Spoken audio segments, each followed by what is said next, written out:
Doctor, you were telling us about the spinal cord? Yes, I was. And what part of the spinal cord were you mentioning? Well, the portion of the central nervous system located in the vertebral canal and giving rise to 31 pairs of spinal nerves.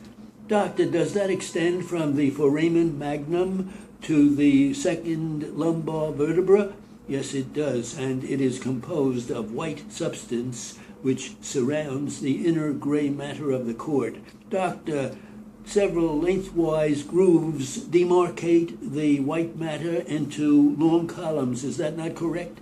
Well, the deepest grooves is the anterior median fissure, which, together with the posterior median septum, almost separates the cord into two equal halves. Doctor, the white matter consists of what? The white matter consists of myelinated fibers arranged in longitudinal bundles and grouped into three columns.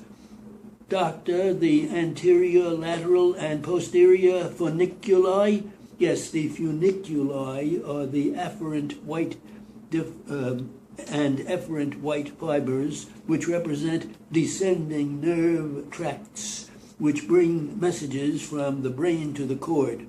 Doctor, the gray matter is H-shaped, is it? Yes, it is. And it is in cross-section? Yes, it is, and consists mainly of cell bodies. Doctor, the anterior horn contains what? It contains the motor cells from which the motor fibers of the peripheral neurons arise. Doctor, the sensory relay neurons are what?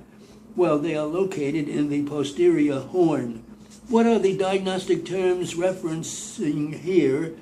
Well, the amyotrophic lateral sclerosis. Is that a degenerative disease? Yes, it is a degenerative disease of the lateral motor tracts of the spinal cord, causing widespread muscle wasting, weakness, fasciculations, and usually a mild degree of spastic paralysis of the lower extremities. Doctor, what is anencephalia? Well, you mean anencephalia or anencephalus? Yes, that is an absence of the brain. And is it a brain abscess that causes that? Well, the brain abscess is a localized lesion of suppuration within the brain, generally secondary to ear infection, sinusitis, or other infections. And doctor, the brain tumor or intracranial tumor is what? That is a benign or malignant space-occupying brain lesion.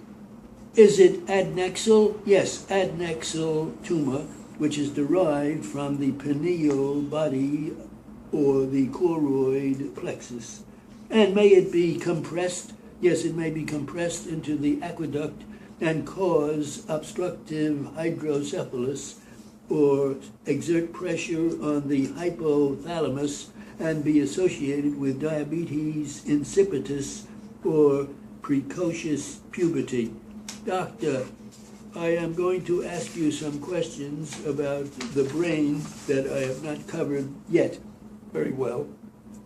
The median section of the brain and the spinal cord showing the communication of ventricles with subarachnoid space and central canal.